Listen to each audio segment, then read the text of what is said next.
Welcome to From Startup to Grown Up, the podcast. My name is Alisa Cohn. I'm an executive coach, an angel investor, and the author of From Startup to Grown Up. Each week, I talk to founders, creators, advisors, investors, and builders of all kinds about their insights and experiences in going from startup to grown up. My guest today is Alex Lieberman, the co-founder and former CEO of Morning Brew. Alex is now the executive chair of Morning Brew and the creator of three podcasts: The Crazy Ones, Imposters, and a video podcast, The 60-Second Startup. We had such a rich conversation about how Alex got into the startup world, his decision-making frameworks, and what it was like when he sold Morning Brew, a very surprising story of how it all went down. We also had a real talk conversation about his own struggles with mental health and how important it is for founders and everyone to identify and address their own mental health issues. We also talked about Alex's strategies for healing and how he maintains perspective right now. We also talked about Alex's super cool tool that he's building for other founders. This was an incredible discussion, super honest, super practical. Alex is wise beyond his years and has a lot to share, and you're going to enjoy it and learn a lot. So please enjoy my wonderful conversation with Alex Lieberman, Executive Chair of Morning Brew. Alex, welcome to the show. I'm so excited to have you today. Thanks so much for having me. Excited to do this. It's exciting to be in real life here in New York City. And Alex, I'd love to start by just asking you about Morning Brew. So you're the co-founder of Morning Brew. What was the insight? How did you start Morning Brew? Yeah, it's one of those stories of an accidental business founding. I was a student at the University of Michigan. I was largely there for two reasons. One is because I wanted a college experience that was very different from my high school experience, which I got with Michigan. I went to a small private school in New Jersey. Michigan was about as different as it gets. But also, I was planning for basically my entire life through college to be a Wall Street trader. That's what my entire family did. And so I went to Michigan for the business program. And I was in my senior year at Michigan. I already had my job secured to work on Wall Street at Morgan Stanley as a trader. So I had a lot of free time my senior year. I started spending that time by writing a daily business newsletter. I wrote that newsletter for two reasons. One was, I would say selfishly, I wanted to keep up to date with the business world. So because I was concerned that my brain was going to atrophy if I just did nothing my whole senior year. The second part, I would say, was more selfless, where I talked to a lot of students. I asked them, how do you keep up with the business world? Every student said, I read the Wall Street Journal, but it's dense, it's dry. My parents told me to. I thought that was crazy. And so I started writing this thing. It was called Market Corner. It started as a Microsoft Word template that I would convert to a PDF, attach it to an email, and send to people through a listserv. The original listserv was the Market Corner at umich.edu. And that was the start of Morning Brew, not as a business, something simply to pass the time and solving a problem that students told me about. So that's fascinating because part of this is like senioritis in a way. You just had to keep 100%. But then how did you know that it had real heft? Yeah, so I would say there were a few things that I saw. One was there was a lot of traction in the first few months of doing this. And traction is all relative, but I would say we went from the original newsletter going to, let's call it 50 people to, 300 people after a few months. And that sounds small, but to put it into context, there were only 3,000 people in the business school at Michigan max. This product was very mediocre. It was impossible to actually use the product without asking me for it. So there was no website originally. You would have to message me, say, hey, Alex, I heard about your daily roundup. Can you add me to your listserv? And so the fact that people were so excited about this, yet it was impossible to sign up, that's what made me really excited. And then I would say part of it was I was just really enjoying it. Like I didn't actually think about this as a business until a few months before quitting my job at Morgan Stanley to do this full time. But I was just enjoying it. Like I would say I was getting so much energy from being creative, thinking strategically, creating something from scratch. Like that is something that I've learned about myself is I love the process of creating something from scratch, seeing what people like, seeing what people don't like, and continuing to evolve it based on what I think people will like over time. And so, yeah, I think part of it was we saw traction, but I also just kept pushing it forward because I was enjoying it. It was just fun for you. Yeah. And you love that sort of tinkering and evolving process. I love it. That's Yeah. amazing. Now, we're going to get to Morgan Stanley in a second, but before that, when you say we, you mean you and Austin, Yep. your co-founder. How did you meet Austin? How did you two get involved? Yeah, so Austin Reef is my co-founder. He's now the CEO of Morning Brew. He was the COO for the first, let's call it 5 years. So between March of 2015 and April of 2021. In April 2021, I moved from the CEO role to the chairman role. He went from the COO role to the CEO role. Austin is 2 years younger than me. He went to Michigan as well. We were actually in the same fraternity, but we didn't really know each other. He was just one of the early readers. So one of those first 500 people to get my PDF. And I want to say around December or January of 2014 or 2015, I'd sent an email out to my readers saying, things are going well. I want to take this a little bit more seriously. If you're interested in helping me out with this project, let me know. And I ended up meeting up with Austin. Because he raised his hand. He emailed back and said, I'm into it. Yeah, he did a digital raise of the hand. He emailed me saying, yeah, I'm interested in helping out. I have ideas for how it can be better. I still have saved the email about us meeting up because it's a pretty funny email. It says it's us scheduling when we're going to meet with each other. And it says, like, let's meet up before BPL. BPL was beer pong league in our fraternity that we were both a part of. Yeah. We met in the Winter Garden at Michigan, which was kind of like the main area of the business school. And I don't remember the exact details of our first conversation, but I remember the feeling that I had. I remember feeling like, wow, this guy's really intelligent and he has such a different brain from me. You know, where my brain is constantly thinking of ideas around the product, of kind of like the customer and the reader and the feedback that we've gotten. Like I've always kind of just thought from a either creative mindset or like a people first mindset. Austin was just an unbelievable linear thinker around very practically, these are some of the problems I see. This is how to fix them. He is the most kind of A to B thinker I've ever met. And I feel so grateful that I would say my original intuition was strong because, again, we weren't even thinking about it as a business at the time. So I wasn't like, oh, this is going to be my co-founder. I was just like, this guy is really smart and he has such good blinders and focus. I just want to learn from him. And it just so happened that we ended up becoming co-founders, and the success that Morning Brew has had to this day wouldn't have been possible without Austin. Yeah, that's great. We such complementary skill sets.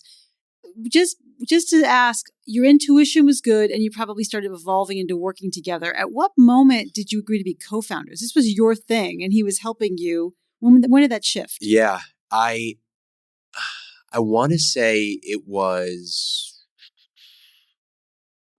I don't remember exactly when we actually filed to be a business. So, you know, we first filed to be a Michigan LLC. The reason we did that was Michigan, the school's in Michigan, and we were working with the law clinic there. So there was like this pro bono legal clinic where law students would help student entrepreneurs with formation documents and equity agreements, et cetera, for free. And so we probably did that around April of 2015. The interesting thing is we actually had 4 co-founders. So it was Austin, myself, and I brought on 2 other guys who were in the business school in Michigan as well. They ended up moving on from the business, call it within 6 months of joining, for different reasons. You know, one of them was interested in going into finance. They had their internship coming up and, you know, they were just more interested in doing the finance thing than the Morning Brew thing. And that's great. Like, to me, you know, that's what happens a lot, where naturally a co-founder or 2 could end up going a different way because it's just not exciting to them. And you really can't fake being excited about something for 8 years. And so it was 4 of us, 2 of the co-founders left. Austin and I ended up together. And I would say we probably considered ourselves to be co-founders in April or May of 2015. And then I ended up graduating from Michigan in June of 2015. Got it. Okay. And then you went to Morgan Stanley. And then at what point did you get enough confidence from Morgan? Like, you were at Morgan Stanley, you had a normal job and doing everything you always wanted to do, be a trader on Wall Street. At what point did you realize, no, I'm going to give that all up and I'm going to focus full time on Morning Brew? Yeah. So I made the actual decision right around Labor Day of 2016. But I would say it was 9 or 10 months in the making. That there were months of basically kind of the same story every day where I would wake up at 5:15 a.m. in my windowless room in Kips Bay of New York. New York City, very Yep. glamorous. Oh, the best. Yeah, the classic 5-bedroom apartment that was a true 2-bedroom and had 3 rooms that didn't have windows. Right. Would go to the office, work out, be at the desk by 6:30, work in mortgage trading, the dream job from 6:30 until let's call it like 7 o'clock at night. Come back from Times Square to the apartment, have dinner, work on the brew for a few hours, go to sleep. And that was like every day for 10 months. Wow. And there was a point a few months into doing that routine where I was just like, this doesn't feel great. And the reason it didn't feel great is because I felt like I was diluting my finite abilities. I feel like it's such a cliche at this point where a lot of people say, I wasn't the smartest, but I worked the hardest. That is how I felt. I felt like the way that I did well at Michigan was simply by just spending more time in the library than other people. And so it was this really defeating feeling where I was like, if I want to be the best trader in the world, I would be dedicating all of my time to trading. If I wanted to be the best entrepreneur in the world or the best at building Morning Brew, I'd be spending all my time at that, but I wasn't doing that.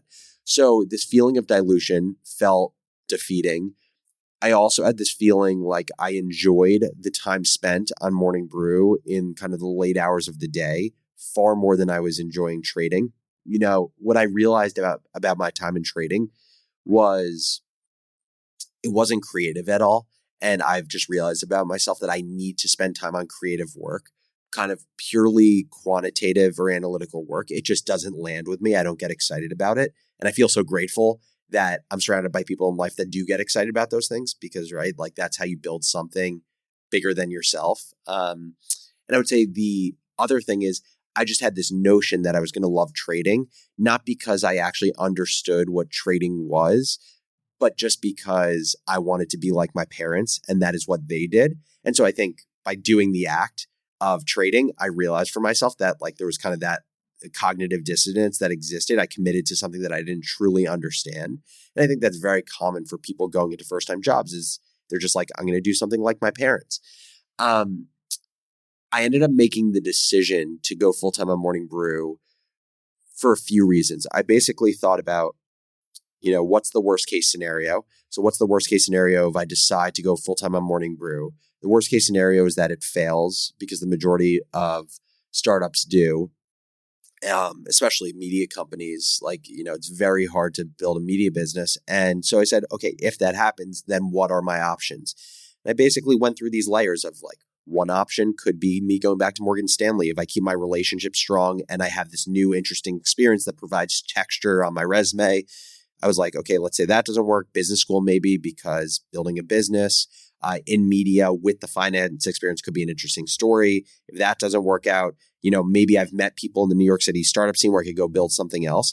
And I went through all these layers and I was like, if none of these things work out, it's not like a Morning Brew issue. It's an issue of me not keeping options open and not keeping relationships strong. Yeah. So that was one way I thought about it. The other way I thought about it was just like, what would I regret more? Yeah. Would I more regret staying at Morgan Stanley and watching someone else build Morning Brew just because they dedicated the time? Or would I more regret leaving Morgan Stanley and working on Morning Brew, seeing it fail, and then not be able to get a job back at Morgan Stanley? And to me, it was like such an obvious answer that I would more regret watching someone else build this thing. Yeah. So those were a few of the ways I thought about the decision.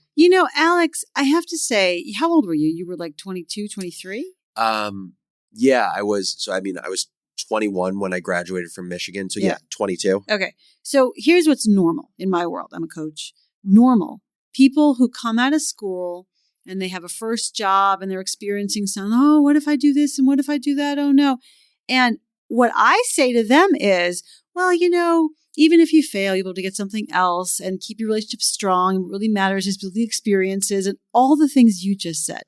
How did you, at that young age, know that by yourself? Like, that's my job to tell people that. Yeah. I think there's a few things. One is that I make it sound very clean right now, But when I was 22 or 23 thinking through this, I don't think it was such a kind of organized thought process. I just think, as over the last 8 years, I've built a business. I've spent time around a lot of smart entrepreneurs. My thinking has gotten more organized. So I don't want to kind of like confound things. I think I describe it in a really clean way right now, but I don't know that it was actually that clean at the time. Yeah. And so I hope that gives a relief to people who are thinking like, am I not thinking about things in a sophisticated or organized enough way? I'd say most days was me getting home and calling my mom and being on the verge of tears, being like, what do I do? Like that was the average day. Yeah. That sounds more realistic. Yeah. And I would say, on the flip side, part of the question that is like, how has my thinking gotten more organized over the last 8 years? Now I'm 29. I would say it's been through the act of building a business. It's been a force function for thinking more clearly. It's been because I am just a lover of media and content, I consume a ton of content. So I focused on consuming content by people who I consider to be like the clearest thinkers in the world.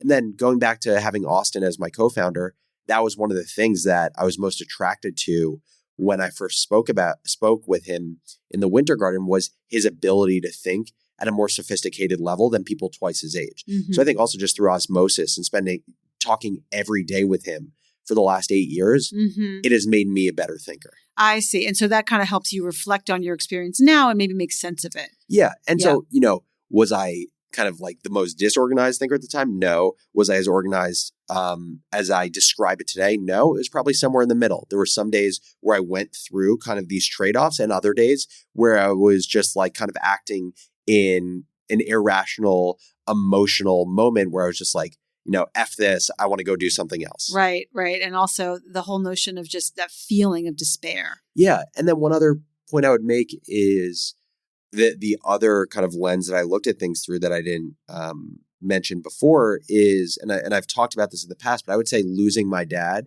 was like a massive, it really was like a light switch.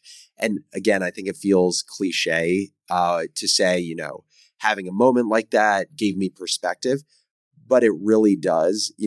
It's interesting because on my podcast, The Crazy Ones, one of my co-hosts was telling the story of an amazing business called Red Ventures. Red Ventures is a huge $12 billion media business. And this guy, Rick Elias, has been building it over the last 20 years. But Rick, a big part of his story is that he was on the flight that landed in the Hudson. And he gave a great TED talk about it. And he talks about how like that moment really changed his perspective. Before that, he was planning on just building Red Ventures, flipping it and going on to his next business. And everything changed after that, where he was like, I'm going to build this for the rest of my life. I'm going to have balance in my life where I get home to my kids at 6:00. And from my understanding, as my co-host Jesse tells the story, like he has stayed true to that. And so I would just say like decisions have become easier for me because if I do not feel energy around those decisions, I won't do them, or around those actions. It's like I can't fake enjoying things. And so I feel very grateful kind of on the other side of tragedy, the clarity that it has provided me. Yeah. And maybe your realization, or maybe you could share more about that. Like, I understand obviously losing your dad is just a moment and it is a tragedy. And it sounds like it clarified everything for you. What, because like life's too short, or like what specifically? Yeah, I would say there's a few things. Yeah. I would say one thing was the job that I was doing at Morgan Stanley. I was trading mortgages. That is what my dad did for 20 years. Yeah. So I think part of it was possibly fear-based decision-making, where it was like, wow, my best friend just passed away suddenly. He's been doing the job that I just started doing, like the exact role. We had the exact role. Yeah. He's been doing this for the last 20 years. If stress created from this job is what led to him ultimately having a stroke, an assumption kind of my always on brain made is like, this feels like Groundhog Day. Why is this not going to happen to me 20 years from now? That was one way of thinking about it. I think the other way of thinking about it was very simply, like all I can control are the things that are in my control. And what I can control is the things that I spend time on and that I feel energy around. I felt greater energy and excitement around Morning Brew, I can control how much time I spend on that.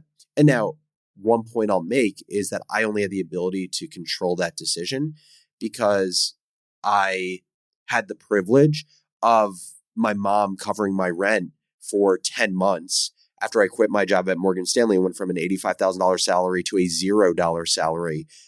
The decision-making wouldn't have been nearly as easy if I didn't have the opportunity of falling back into a comfortable situation with my family. Yeah. Thank you for sharing that. Yeah. That's so honest. Yeah. I think people Just the sometimes truth. just brush over that. Yeah. Yeah. And when you talk about a cliche, by the way, about Rick's story, I heard about his story on the Peter Attia podcast. Yeah. And I was also struck by that. And, as a listener, it feels like a cliche. And then if you're the one, I've had my own moments of truth before, and I hear that, obviously you have too. When you have that moment of truth and it makes that change, it really is real. I think that's why it's a cliche, by the way. And so I think it's just so important to, recognize those moments and to just honor them for what they are. Yeah, totally. And, I would say what I've realized, at least for myself, is my life and kind of my psyche is this always existing kind of like tug and pull between, let's call it like old stories and new stories, or intrinsic drive and extrinsic drive, right? Like there's always the kind of one side of me that's pulling myself to just spend my time in the way that best fulfills my values and what gives me the most energy, no matter what anyone on the outside has to say about it. That's like kind of the part of me that I want to get stronger and stronger. There's the other part of me that's like the external storytelling that has existed for a long time. Like I would say since I was a kid, this kind of this focus on making more money because I came from a Wall Street family. And interestingly enough, like we didn't talk about money a lot. So I actually think in a weird way, I have a scarcity mindset around money because I never knew our financial situation as a family. So there were always more questions than answers. I would say also just like coming up into entrepreneurship, I had this idea of what it meant to be a successful entrepreneur. It meant having the CEO title forever. It meant starting a business, building your business for decades, taking your business public, and just kind of riding on into the sunset. It meant not just building one business, but after you have a successful business, building a second one that's even bigger and a third one that's even bigger than that. It meant going on in angel investing after being a founder because that's what every founder does. All of these stories are stories that if I just latch onto it and do it, I'm doing it because of my desire to fulfill the story, not what actually provides me the greatest level of joy. And even though I can rationally talk about that, I think having my actions mirror the story that I want to be stronger in my life, which is kind of like my inner desires, the things that give me the most joy, is a constant tug and pull. Yeah, that there's so much there and there's so much to unpack because I know that you really struggled with that. So you sold Morning Brew in, if I'm not mistaken, 2020, Yep. right? You sold to Insider. And so can you take us back to that Zoom call where you consummated the deal with Insider? Like, what was that like for you? Yeah. So, just to give some context on the deal, it was many months in the making. It was 11 months.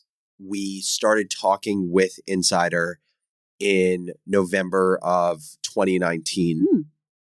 The deal probably would have happened faster, but in March of 2020, the world ended, changed, everything happened. And so it was this constant ebb and flow for basically 11 months of like, feels like we're doing the deal, feels like we're not doing the deal, feels like the world's ending, and it feels like our advertising dollars are going to zero. We're definitely not doing the deal. Oh, wow, the deal's back on. Wow. Wait, by the way, before you go on, that's so fascinating. What was that like for you? Because that's what entrepreneurs have to always do, navigate that roller coaster and then ups and downs. If you were saying, oh, the deal's happening, it's not happening. Oh, we're gonna not die. Oh, we're gonna die. What was that like for you, just briefly? I would say it was a little bit discombobulating. I think I had kind of this faith that the deal was going to get done. There was a period of time in late March, early April. That was the time where I was like most uncertain about everything, because in that time from call it like March 15th to April 15th, that's when it felt like our business was going out the window. There was a period of a week where dozens of advertisers canceled their deals with us. Austin and I were worried about advertising revenue going down by like 50%. We spent a ton of time literally just brainstorming any possible way we could make money as a business, whether it was literally starting a Patreon and getting donations, launching an education business, which is one of the things we actually ended up doing. So I would say that period of time was kind of like the most uncertainty I've ever had around the business. And I would say just the decision to do the deal itself is such an interesting and complex thing. And it's so different for different founders. For me, I would say, what drove me to build Morning Brew and drove me ultimately to do the deal, I would say is some combination of love for the game and money. I don't know, let's call it, on average, it was 50-50. If you had to ask me what it is for Austin, and you'd have to ask him for the exact number, but like my guess is for Austin, it was more like 70% or 80% love for the game, 20% money. And if you were to ask me like, why does your balance look this way? I would say one, it goes back to kind of the scarcity mindset around money and this desire to hoard money, because I think that I need more of it and protect it. I also think generally like it had this connection to happiness for a long time, even though the rational brain has always said like doesn't define happiness. And I would also say that to me, after my dad passed away, I just felt this level of obligation to my family where, there was a period of, call it when my dad passed, right before junior year of college to when we did the deal, I kind of assumed this role of I'm going to take care of my family. And quite literally assumed the role in like when my dad was in the hospital, when I knew he was going to pass and they hadn't pulled the plug yet, I, in the room with him in the hospital, said to him, I'm going to take care of everyone. And it's one of those things. Like I think there's so many layers of like subconsciously, I don't even think I realized what that did by saying those words to him. It just dictated all of my behaviors from that point on. My behaviors in terms of like the focus that I put into school and how hard I worked in school to make sure my like GPA was great so that I could get a great job on Wall Street. Like my grades after my dad passed were far better than my grades before my dad passed. And so once I knew that there was a life-changing number that Insider was putting in front of us, I would say that part of my brain kind of overpowered other parts of my brain, because I was like, this is the moment where I can be set for the rest of my life and my family can be as well. And I don't any longer have to worry about the fact that the Lieberman household only has money outflow and not money inflow. Yeah. So, wow, there's a lot there. And so that was both probably conscious and unconscious Totally. in those moments. And so the deal did come together, as you said.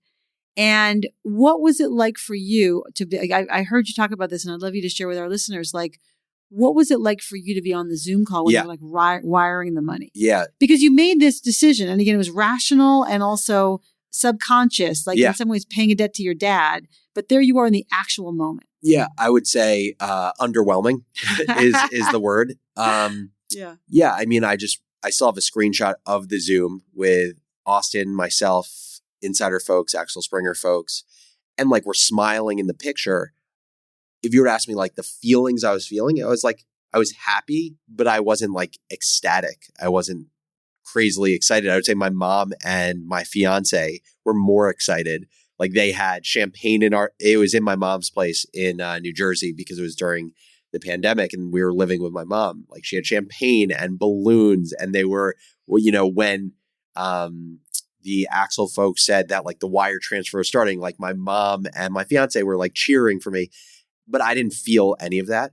I think part of it is because the deal was 11 months in the making. So it was like for 11 months, I think I had these opportunities, these micro opportunities to prepare myself mentally for the deal. And it was like I knew for 11 months what was going to happen. So even though like, the bank account number went up, I knew what was going to happen for a pretty long time. I'd say the other part of it is I think that sometimes my body protects itself from feeling deeply in either direction. My guess is that it's a combination of my parents not showing a lot of emotion growing up. I think being in a Wall Street family, like I never saw my dad cry once, only seen my mom cry a handful of times. So like I would say kind of like our emotional range as a household was, if, some of my friends, let's call it a -10 to a 10. Our emotional range was more like a 3 to a -3. I think my dad passing away also impacted my ability to feel deeply or express deeply, because it was like everything was anchored from that moment. And it was like, how could anything be as bad as this moment? And again, I think that it makes sense rationally, but I think also feeling deeply is such a beautiful thing to experience life fully. So it's like something I work on all the time. And I also think it was a coping mechanism for Austin and I to be level-headed operators. Because, back to your question of like, what was it like to be in the ebbs and flows of the deal? That's not just the deal, right? That's kind of the arc of an entire business. And so I would say Austin and I got really, really good at not celebrating things and got really, really good at when shit was hitting the fan, whether it was our website being hacked, whether it was our first employee quitting, whether it was being told no by dozens of advertisers on advertising deals. We were able to stay very cool, calm, and collected.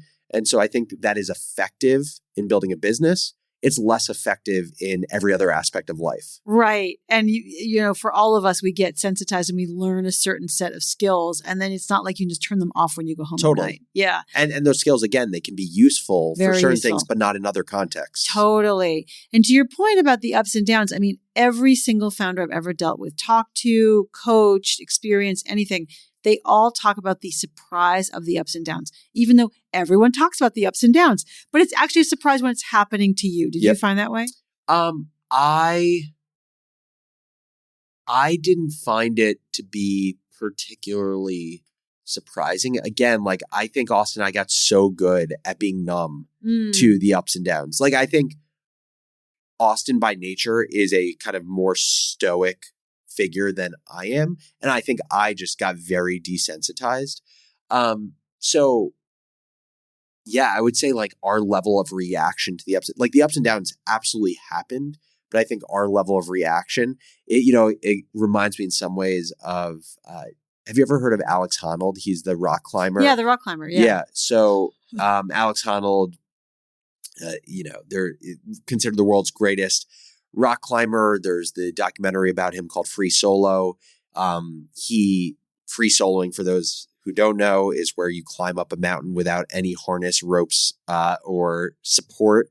And he has climbed some of the craziest mountains. One is called El Capitan. It's like a mountain that very few people have done with ropes, and he did it without ropes.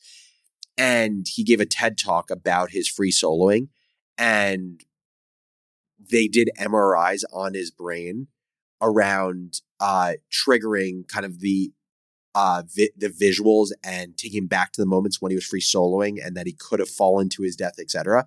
And they basically said the MRI scans were the exact same as a typical person walking through the park. And so like it's I'm not at all Alex Honnold, but to me that's a relatively good analogy for I think what our emotional state was with things in the business, that if someone who wasn't running our business looked at it, they'd be like, oh my God, like this all is going on. Whereas for Austin and I, we became so just like normalized to these things. Yeah. Well, I have to ask you though, was that always that way, or was that a learned skill just from repetition? Because I think that, founders, entrepreneurs who go through the roller coaster, they do finally come to like realizing, okay, this is the way it's going to be for 8 years. It's so honestly, you don't remember. It's so hard to remember. Yeah. Maybe the answer is yes, but I'm not entirely sure. Yeah, I get it. So then after you did the sale and went through the sale, you then became the executive chairman. Yep. And your co-founder, Austin, replaced you as CEO. To talk about that decision. Yeah. So, the long short of it is that April of 2021 is when I officially moved out of the CEO role. I think really kind of that transition, not by title, but by just time and behavior, was probably 6 months in the making. I think the short answer of it is I was good at being a builder CEO. I was particularly bad at making the transition into an operational CEO. And now I think there's a few reasons for why. And I think understanding the why is valuable in understanding kind of how do I level up moving forward. I think one reason why is because going back to like me wanting to spend time on the things that give me energy, I just continued to spend my time on kind of like building, tinkering, creating new things. So, rather than, let's say, goal setting, long range planning, thinking about building out an executive team, I was thinking about what's the next B2B newsletter we're going into? When are we launching a podcast? What is that podcast? So I think I was assuming a lot of the role of just like, I don't know whether you want to call it chief innovation officer, whatever it may be. But I think what I wasn't assuming the role of is, the first job of a company, YC says this, Paul Graham says this, first job of a company is to find product market fit. Second job of a company is to build a company. That second job, I just don't think like kind of the light switch ever got turned for me to spend time on it. And I would say that transition in our company was kind of made in the middle to late of 2019. I vividly remember in our WeWork space, Austin coming to me with a book that he was recommended by one of our investors. It was actually our investor who invented the Snuggie, and he's an amazing entrepreneur. And he told us about this book called Traction by Gino Wickman. That's a great book. Right? And it's all about the EOS, the entrepreneurial operating system. And basically, for those of you that don't know what it is, EOS is it's a standard operating procedure for building and scaling a company. And so what it includes is it goes most macro to most micro. So it's mission, vision, values, people. Then it goes to what's your 10-year, 5-year, 3-year, 1-year goals. And then at the most micro level, what are your 90-day goals? Those are called rocks. And then it also sets up like your standard operating procedure for meetings. So how often do you have your all hands or your pulse meetings? How often are you doing offsites? And what is the agenda for offsites? And so Austin was like, at this point in the business, it still felt like we were operating for today. Like everything we were doing was making sure the machine was still running today. And Austin had made the comment at some point, he's like, I think we need to start thinking more proactively so that we can be planning for weeks, months, and quarters ahead. And everything we're spending our time on today is to help the business months from now. And I think at the time, probably my less mature brain was like, yeah, but that stuff's not fun.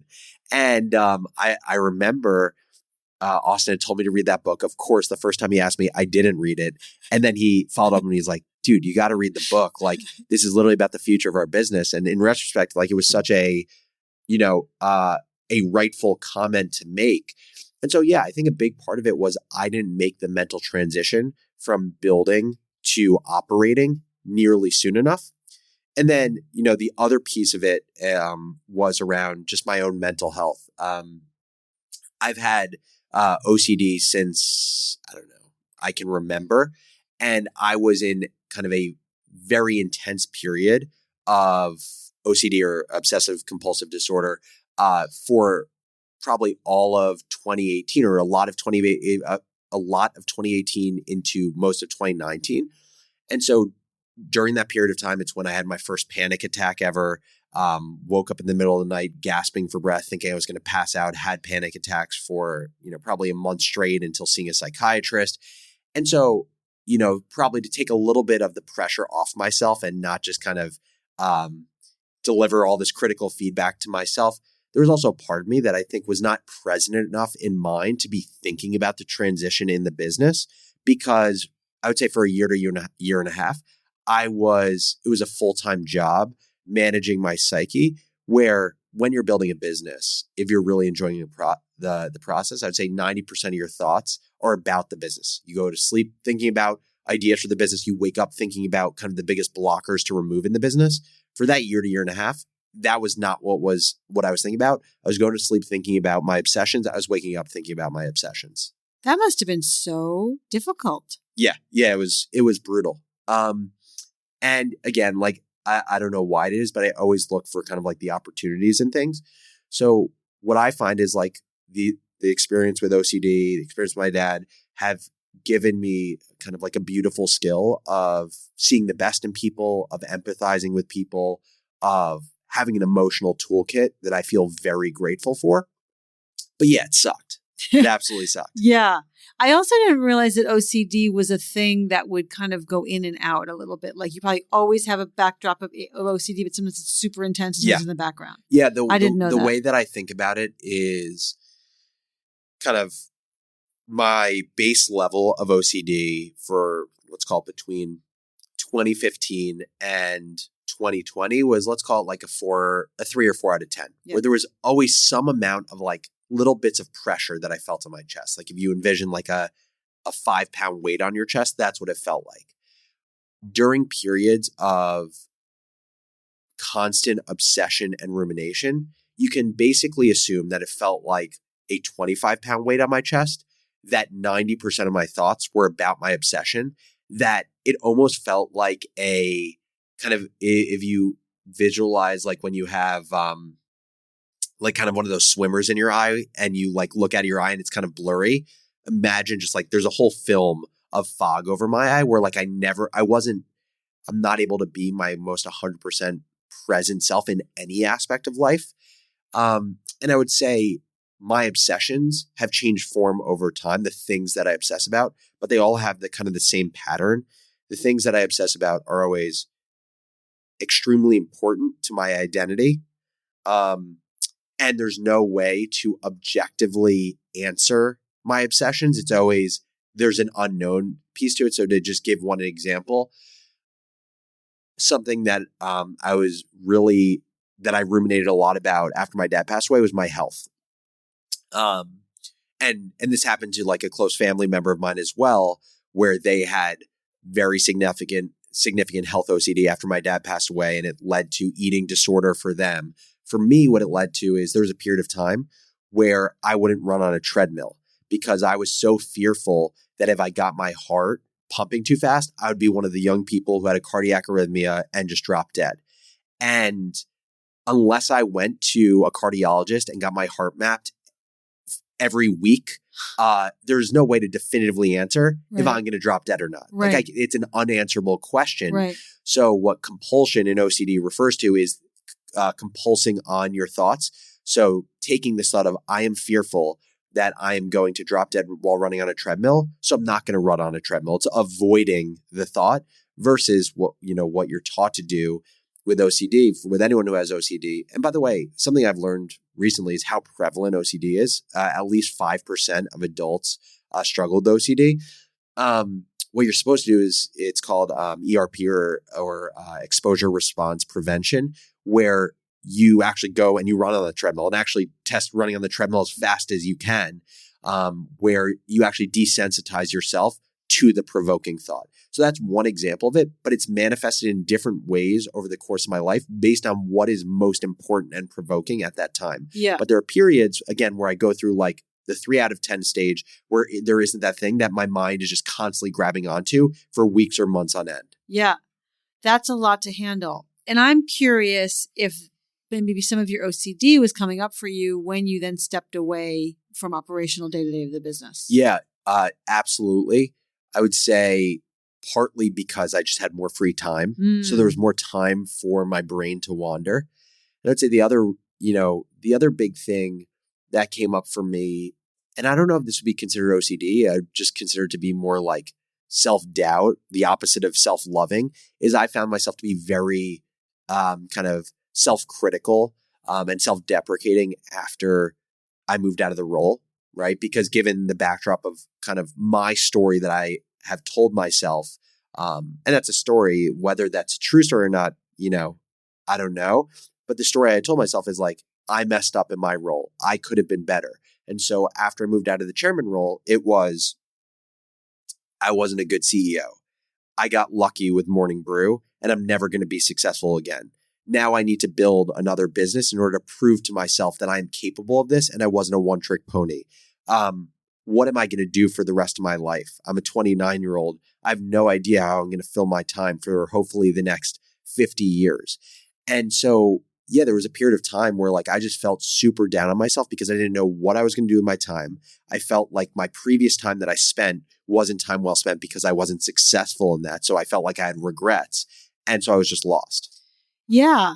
I'd like to read a little bit of what I read that you wrote. You wrote, right after transitioning from the CEO to executive chairman role Morning Brew, I didn't love myself. I felt lost. I felt self-conscious. I felt a lack of worth. I felt like a failure. And you're hearing this and maybe like, what are you talking about, Alex? You sold your company for a bunch of money and you're executive chairman at 28. Stop complaining, get your shit together. But that wasn't my honest experience. I felt like a failure for feeling like it wasn't the right time to transition. Why did I feel that? Why couldn't I keep running the company forever? And then you talk more about being a one-trick pony. And I felt a loss of identity and I didn't know who Alex Lieberman was outside of Morning Brew. And could you maybe get a little more deep into sort of what was in your head or in your heart during that period? And then also, how did you find your way out of that? Yeah. I mean, I think what was in my head was this is a really hopeless feeling because for the longest time, I thought that kind of like the end goal or part of the end goal was having a lot of money. I got to a point where that was my reality, but I wasn't any happier. I would actually say I was less happy because now I didn't feel like I had the crutch of money. So like that goalpost no longer existed. So I no longer had kind of, let's call it this superficial North Star that existed. The other piece of it is for whatever reason, I had more money anxiety than ever because now I was like, what do I do with this? And I felt a level of loneliness because everything you just described is a very first world problem, right? Like everything that we're describing is completely a function and problem from privilege. And so I felt, I would say, a level of embarrassment when talking about this because I kind of said to myself, like, people are dealing with so much more shit than this. Why am I going to complain about this? And so that what that led to is me only talking to very few people about kind of my situation and my experience. The way that I got out of it was reminding myself to not feel rushed in this process. So not feeling like I have to figure out all of these answers on day one. Also, I tried to make the kind of the problems or the questions I was answering as small as possible. So rather than asking myself the question of, what am I going to do with the next 50 years of my life? Ask myself, what am I going to do with the next month of my life? Like to me, that took a lot of weight around kind of the problems I was creating for myself. I spent a lot of time reading. So I reading mostly not business stuff, but I would say things more in the genre of like personal development, self-discovery, Stoicism, Buddhism. Yeah. And I feel like, again, that's such a cliche thing for founder to do is start getting all like hippy dippy and spiritual. Yeah. But like, I was just looking for kind of tools. I felt like I lacked tools to navigate this challenge. And I was looking for tools. That's basically what I was doing. Yeah. I also spent a lot of time talking to people who had moved into chairman roles to ask them what they did in their roles, how if their experience was similar to mine. And of course, it's not all that surprising that their experiences were very similar to mine. Same questions around feel the need to start another business to prove that they're not a one-trick pony. Same questions around feeling lost. What am I going to do with my time now? Same feelings with like, was I actually good at this? So I found comfort in that, not necessarily because it gave me more tools, but because there's a level of satisfaction you get in not just being told by other people. Yeah, there's a lot of people like you, but actually talking to the people like you. And then I would say for me, the way I started framing things for myself is just like, what would my ideal day look like right now? And how do I get towards what that ideal day looks like? Try it for a little while and then kind of reassess. And so what I said to myself, my ideal day looks like is spending time supporting Austin and the brew in the ways that I enjoy most, and therefore I think I can add the most value. So for me, that is providing value from a content perspective. Like I absolutely love consuming content, coming up with content ideas, providing thoughts on who are great people we can bring into our business that can create content for us. I love tackling big problems with Austin. So whether it is personnel problems, whether it's strategic questions, I like talking through those with Austin. Something I've realized over time is I think I like thinking through those and talking through those versus those things being my full-time job. And then I also realized outside of Morning Brew that a big thing that I was missing, especially when I was spending a lot of time consuming content and reading, was I loved learning, but I didn't love just learning through consumption. I had to learn through building.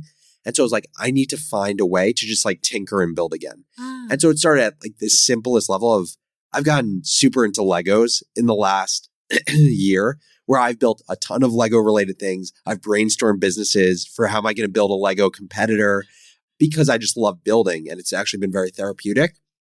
But also what just happened is I've just come up with some ideas that I don't even call them business ideas, similar to Morning Brew. I just call them like hobbies and side projects that I can build something that I think is going to provide value to people, that I'm enjoying the process of learning. And in doing this, if it turns into a business 5 years from now, great. That's awesome. And I would say with any of these ideas, there's a small part of me that believes they can be a business that I think gives me enough of an interest in it such that I do it. But I'll give you an example, like something that I'm working on right now is building what I consider to be the world's greatest database of curated content for founders. So one place where if you are a startup founder and you have a question around how much equity to give to executives that you hire, where to find a coach, or what does it look like to work with an executive coach in a smart way, how to hire well, how to fire well. So much of this great content exists on the internet. It just hasn't been aggregated in one place. And so I would say the value of curation is higher than ever before. So literally just in my free time that I'm not helping with the brew, I'm putting together this thing, which involves me using Airtable for the first time, creating a database that's connected to another piece of no-code software that turns it into a website. I feel so much energy from that. And I think doing this kind of project has been reaffirming to where I do feel energy versus where I don't. Because a question I would always have for myself about where I don't feel energy is I would always be self-doubting and ask myself, do I not feel energy because I actually don't feel energy here? Or because I'm not good at this thing, and so I'm creating a good excuse for why I don't feel energy around it. Right. And I think the short answer is it kind of doesn't matter. Yeah. And I should really just spend time on the things that light me up. Yeah, for sure. Alex, there's so much in what you just said. I have got to go. I'm going to go backtrack on a number of things. In particular, I heard what you just said about the curation of the founder's information. I heard that. Yep. But I also think you just broke some news that you're creating a competitor to Lego. Is that accurate? Yes, I'm still breaking news. I'm still in the early days of watch this space. Yeah, I what I've read is basically creating a physical product that can be connected like Legos, but doesn't lead to you getting sued by Lego for infringing on their patents is extremely hard. Like there are many companies that have tried to do this and they get sued by Lego. Yeah. So the big question in my head is how can you build something that interlocks in a really customizable way, but you don't get sued by Lego? So if anyone has an answer, let me know. Right in. Okay. Okay, great. And then just backing up even before that, you said that during this period where you were finding yourself and I think healing in many ways from these experiences, that you read some books. Yep. So like, what are some books that you recommend for people? Yeah. That really were helpful to you? Such a cliche. So I would say any of the books by Ryan Holiday. Yes. So The Daily Stoic. He just came out with a new book. Discipline. Yes. Well, is it Discipline? Discipline's Destiny, yes. I think. Yeah. I think that was great as well. Man's Search for Meaning by Viktor Frankl. Super sad book, but like I think really profound. I'm trying to think what else I read. I read a number of essays by founders who had moved from CEO to chairman roles, where they basically did kind of memos on why they're making the transition. I found those to be really helpful. Books or blog posts? They're blog posts. Yeah. By the way, some of the best content I read, I think, is personal essays, Substacks, and blog posts over books. Yeah. That's also kind of like a new thing I decided over time is like, I'm not going to read full books if I don't like them. I think people feel a need to get to completion for the sake of finishing a goal. But I just think if a book starts feeling repetitive after a few chapters or I'm not jiving with it, it's okay. Move on to the next one. Yeah. Yeah, totally. There's a lot of good content out there. Yeah. That's not the book From Startup to Grown Up. That is a page turner, every single page. There you go. Yeah. Exactly. Yeah. And then you also, and this is so significant, you said that you talked to other founders who had transitioned into executive chair roles.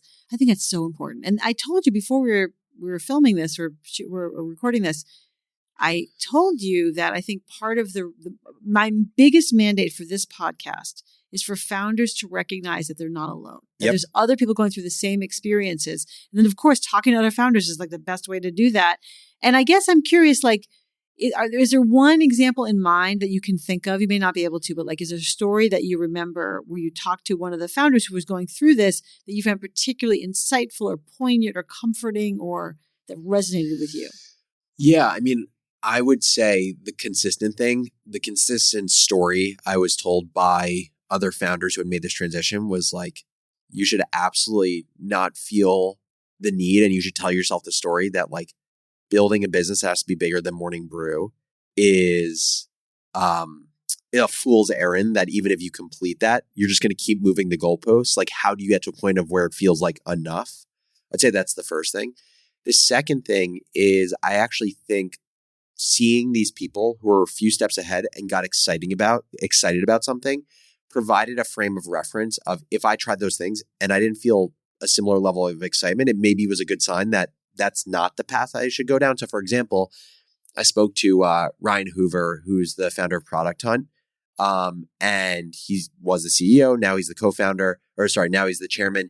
And he runs a VC now. I think it's Weekend Fund, I think it's called. And he loves investing in founders. He loves it. And again, I think it's such a classic thing for founders to go into angel investing and then start a fund because I think the playbook is so clear of like you have a network, you can get good deal flow, you can make a lot of money starting a fund because you get management fees, you get carry. I've been investing so one of the things I did in this period of time was like, I'm going to invest more to help founders.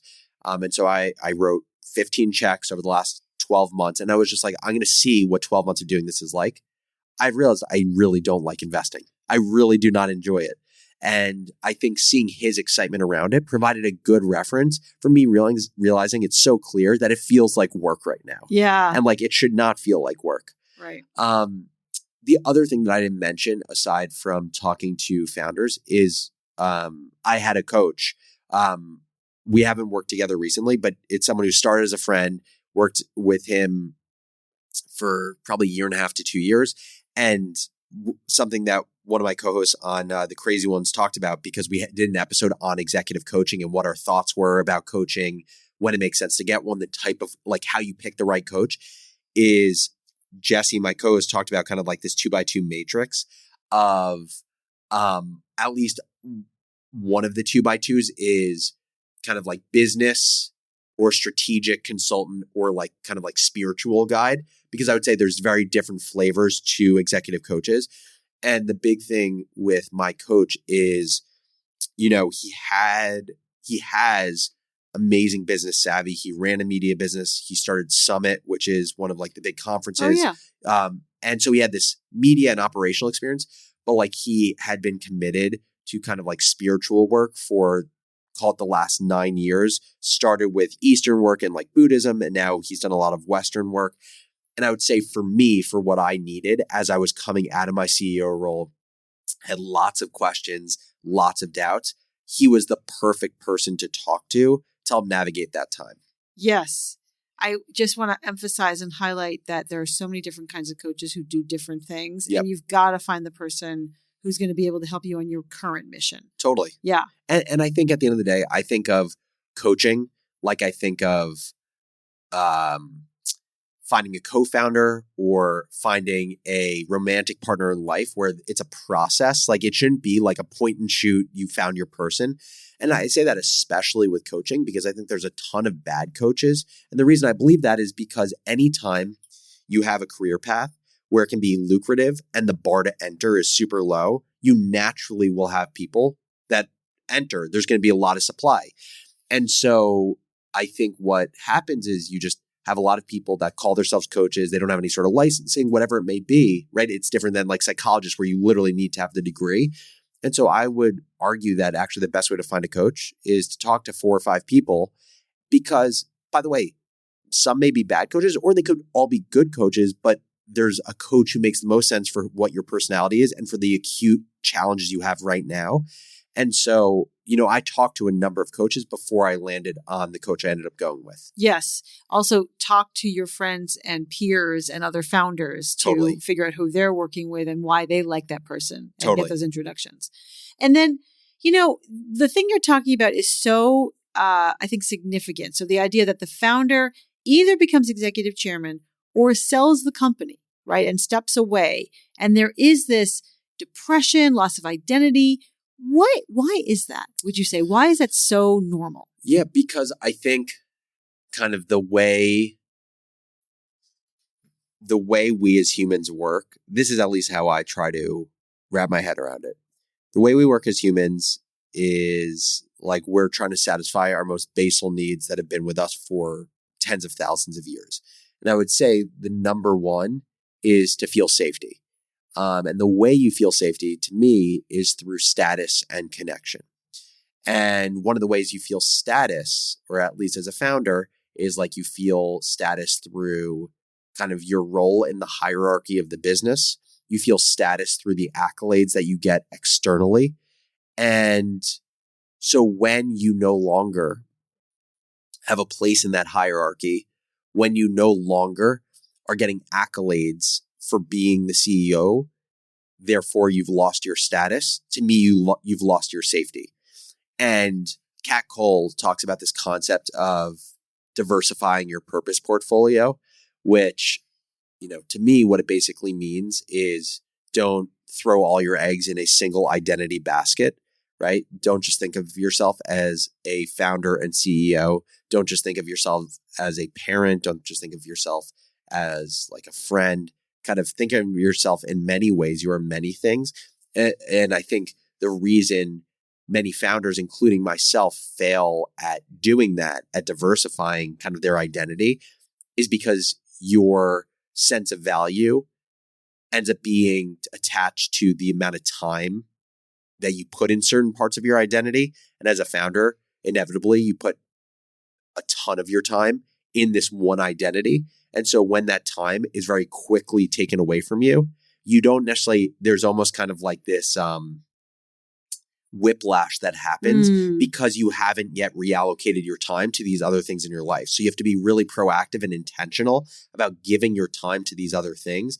Otherwise, you're going to feel this sense of the one thing that I was tied to has been taken away, and I haven't given nearly enough time to these other parts of my identity to feel like they truly have given me value and then safety in life. Right. Wow, that's so well said, and especially so true because it's all consuming. Yeah. So you then don't do that diversity. I love the purpose. What is it? Purpose portfolio. Yeah, exactly. I love that. And I had Svi Band, who's the founder and co-founder and CEO of Contactually, which got sold to Compass, and he said that even before the sale, he kind of realized that he talked to a lot of founders and he realized that he had to start diversifying his interest. Otherwise, to your point, the sudden drop is so jarring. Totally. Yeah. You have everything like taken away from you. Yeah, 100%. It is jarring. And I think to that point, again, just like having other people to talk about this with is the most valuable thing. Yeah. So important. So it sounds like right now, you have gone through that process. It sounds like you're feeling better about everything. You're sort of tinkering with a bunch of different things. Is that accurate? Yeah, I would say I've gone through this process of trial and error to find things that I enjoy spending time on. Yeah. So like I mentioned, I tinkered with angel investing. I don't really enjoy it. And again, I try to be super intentional with my stories and words because that ends up being my thoughts, and my thoughts end up being how I behave. And so like, I don't enjoy angel investing right now. Could that change? Absolutely. But at this point in time, I don't enjoy it. I tinkered with the idea of buying small businesses because that's a very popular thing that my friend Cody Sanchez does. And so for a period of time, I was looking at buying mini golf courses. The idea was to buy a bunch of mom and pop mini golf courses, wrap a brand around it, operationalize them a little bit, and then turn them almost into like a Top Golf for mini golf, where it's like a tech-enabled mini golf. The idea sounds great, but I realized that like not starting something from scratch, it didn't feel scratch enough for me to get excited about it. So I wasn't excited about that. And so I've gone through, I would say like 4 or 5 iterations of things I've tried and really haven't gotten excited about them. The things that I am excited about right now is providing kind of like advice and consultation to Austin when he solicits it, to other founders that I'll just kind of like informally help out. I enjoy creating content. That's why I have 2 podcasts and a video series right now. I have The Crazy Ones, which is this startup radio show, basically. Imposters, which is a show interviewing top performers about critical challenges in their careers and kind of their mental health journey as they navigated those challenges. And then I have 60 Second Startup, which is like my short form version of Shark Tank, where I have entrepreneurs pitch their businesses in 60 seconds. Like, I love creating that content, partially because I love being creative, and partially because I think it leans into one of my skills, which I would consider to be like storytelling, salesmanship, articulation. I enjoy building things from scratch, which is why I have these like little side projects right now. I have the startup database that I'm building. I also have a backyard game that I'm building, like learning to build a physical product. And it's fun. Yeah, it's a product that like literally worked with manufacturers in China to build it. The hope is for it to be like the next big backyard game for families.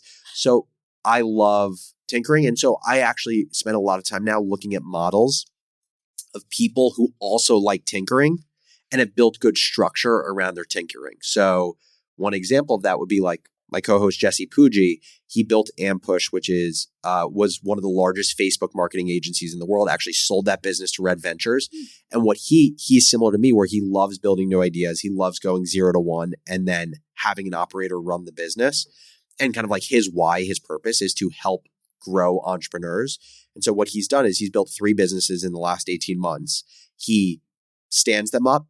He has funded most of them with his own money from his previous business. He gets it to a point where he believes it's hit product market fit. He finds a first-time operator so they can learn how to be an entrepreneur.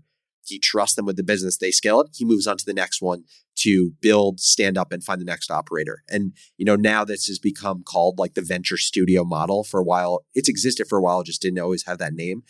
That structure is really interesting to me because it allows me to be kind of like crazy, creative, and have structure around kind of my scattered brain.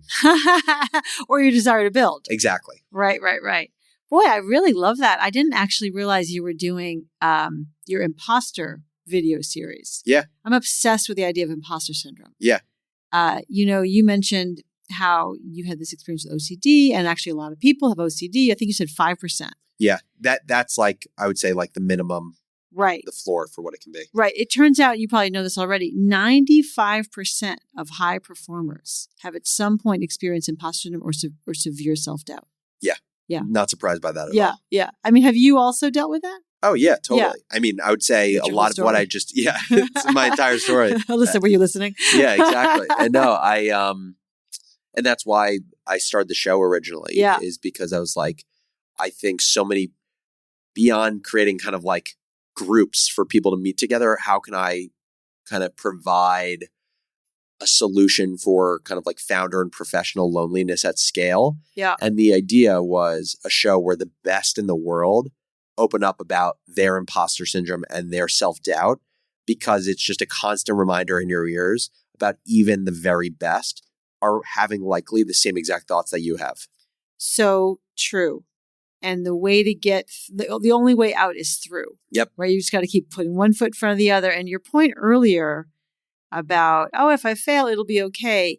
we all need to just own, if I fail, it'll be okay. Yep. And I think, by the way, I think it's a cultural thing because, you know, a startup community that I'm always really, that I admire a lot is like the Israeli startup community because, you know, my understanding is like so many unicorns and big businesses have been founded in Tel Aviv and in Israel. But what I also understand about the ecosystem is like failure is an expectation. Like so many of these successful Israeli entrepreneurs have failed 3 or 4 times before, and they don't even use the word failure there.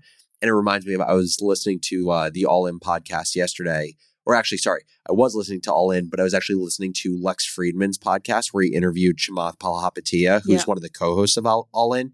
And Chamath is telling his story.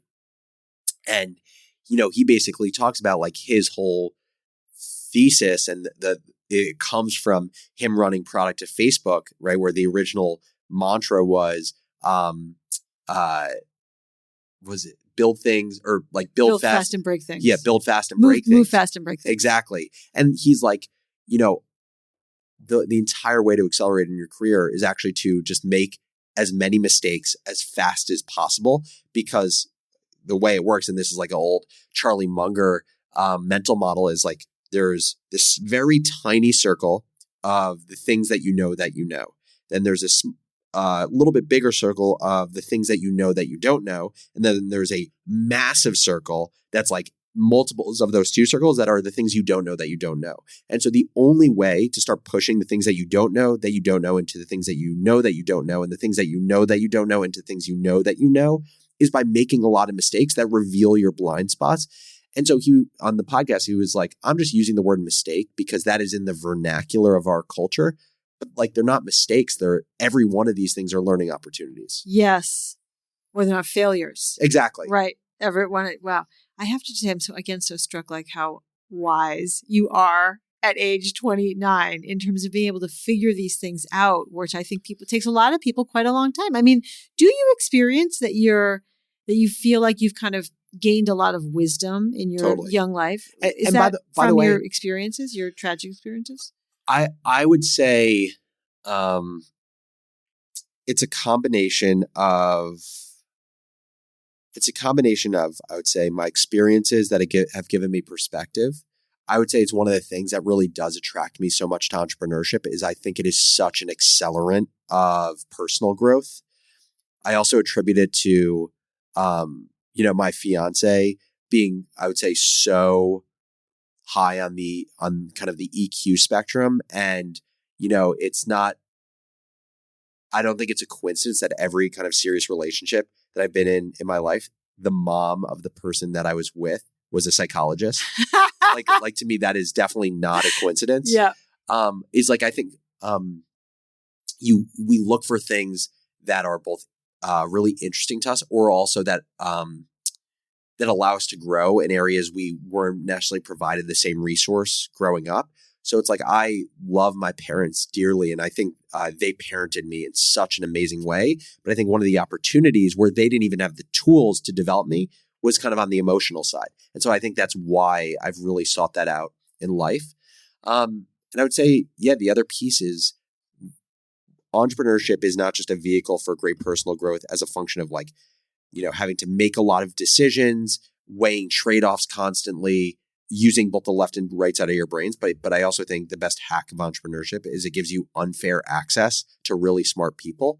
And so it's just like one of those things where meeting really smart people just leapfrogs you years because they just tell you what they've learned over 10 years in 10 minutes. Yes. Oh my God, I love it. That's so good. Alex, just a couple more questions.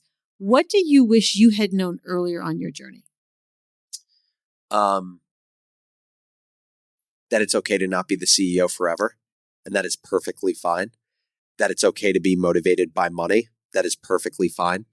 And that it's really important to make sure that you're nurturing other parts of your identity. And even if you're a founder and CEO, that is not who you are. That is one of the things that you do.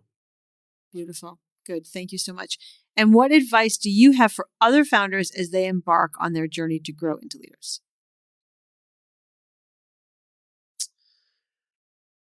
I would say the first is give yourself the space to be reflective about how you're spending your time so that you don't end up being the definition of insanity, which my pledge master in college gave me. Shout out to Grinch, which is the definition of insanity is doing the same thing over and over and expecting a different result. And to me, the only way you avoid insanity is by giving yourself the time and space to reflect on what you like about your current situation and what you don't like about your current situation. And the reason I think it's so important to share is, as an entrepreneur, it is so easy to get lost in the weeds and the minutia, especially in the early days of the business. And unless you create a force function for pulling yourself out of the business will consume everything that you are. Well said. So much wisdom. Alex, thank you so much for joining me today. This was such an important conversation, and I think everyone's going to benefit from it. So thanks so much for having me. Really, really enjoyed it. Thanks for listening to From Startup to Grown Up. If you like what you heard, give it a review on Apple Podcasts so other people can find it. And if you know of a founder or someone else who is meant to be on this podcast, drop me a line through my website, alisacohn.com.